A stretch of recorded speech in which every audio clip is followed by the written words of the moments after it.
Prazer, meu nome é Marcela, eu sou estudante do curso de pós-graduação de Engenharia de Dados da PUC Minas. E hoje eu vou apresentar um pouco do meu trabalho de conclusão de curso. Ele envolve a implementação de um Data Lake na Azure e traz um estudo prático de como a gente usa a engenharia de dados. O objetivo do meu projeto é capturar os dados públicos relacionados a benefícios concedidos aos brasileiros, ao cadastro único e dados do IBGE, armazenar eles em um data lake e, por fim, disponibilizar em forma de painel no Power BI para poder fazer uma análise de maneira unificada. Os passos são os seguintes: a captura dos dados públicos referente aos benefícios por meio dos portais de transparência e os dados abertos. Hoje, nós temos uma lei e um decreto que tem a obrigatoriedade dos órgãos públicos divulgar esses valores para que tenha transparência para os cidadãos. Depois, armazenamos em um data lake criado na Azure, da Microsoft, por meio de ferramentas disponíveis no portal.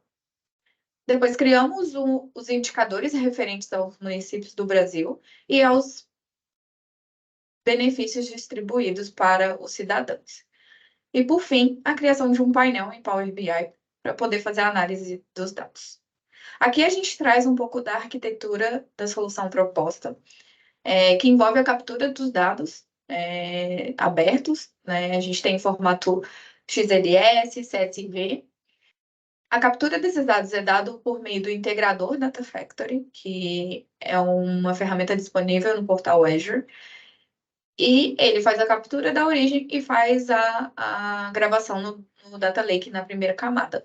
O Data Lake ele está construído na arquitetura medalhão. E ele leva a nomenclatura Bronze, Silver, Gold e Diamond. Todas essas tabelas que estão sendo armazenadas no Data Lake, elas estão sendo armazenadas no formato Delta. E a gente utiliza a plataforma Databricks para poder fazer esse tratamento e esse processamento dos dados por meio das camadas.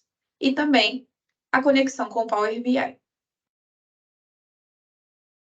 Aqui a gente tem um exemplo de uma pipeline de dados do cadastro único, onde ela recupera as origens por meio dos anos de forma recursiva, e joga na primeira camada. Então, essas três camadinhas subsequentes, elas são os processamentos entre as camadas do Data Lake. Todo esse código ele está armazenado no GitHub, tanto das pipelines que foram construídas para o projeto, quanto dos códigos que foram usados no Databricks, seja em SQL, ou Python, ou PySpark. Também a gente tem aqui no final um processo que ele faz o controle de carga. Então, ele armazena todos os parâmetros que foram processados durante a pipeline e armazena para futuros consultas posteriores, né, de tempo de execução entre as camadas e também de como foi o processamento de cada uma das caixinhas do Data Factory. Essas pipelines, elas foram padronizadas, então elas recebem ali parâmetros para poder variar de acordo com a origem. Então, a gente tem origem, assunto, o modo e a URL que a gente faz para capturar o dado. Agora eu vou mostrar um pouco do Power BI que foi construído.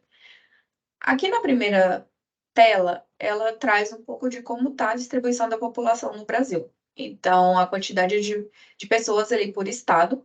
E também, aqui desse lado, ela traz um pouco de cadastro único, como está distribuído ali a faixa de renda dessas pessoas que têm, da população que tem o cadastro único, seja que está na renda zero, na linha da pobreza, baixa renda, até meio salário mínimo e acima de meio salário mínimo, ao longo dos anos, desde 2016, que tinha os dados disponíveis. E aqui embaixo a questão dos benefícios. Bolsa Família, Auxílio Brasil, Auxílio Emergencial e o novo Bolsa Família, que temos os dados desde 2012. Na segunda aba, a gente traz um pouco dos valores. Então, como foi distribuído ali os benefícios por estado e também as top 5 cidades versus os benefícios. A gente pode fazer filtro de ano, e aí a gente vê as top 5 cidades. E a gente também pode fazer filtro por estado. Aqui ele vai trazer as top 5 cidades daquele estado e os valores de benefício.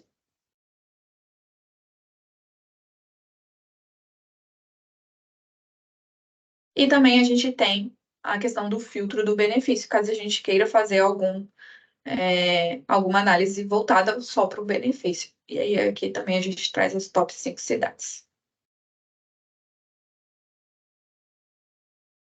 Então é isso, um pouco do projeto prático que foi feito usando a engenharia de dados.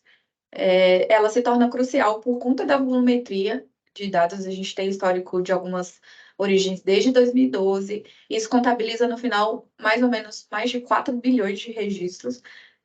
Então, para poder fazer toda a consolidação de dados de uma maneira unificada e, por fim, chegar numa análise via Power BI, é crucial o trabalho da engenharia, que faz toda a consolidação ali dos dados, captura dos dados da origem, tratamento, formatação em todo um padrão ali no Data Lake. E sem ela ficaria um pouco difícil de se trabalhar com todos esses arquivos que ficam diversificados em várias origens, vários formatos. E para isso é muito importante que a gente use ali ferramentas adequadas e que consiga processar esses dados. Espero que tenham gostado. Muito obrigada.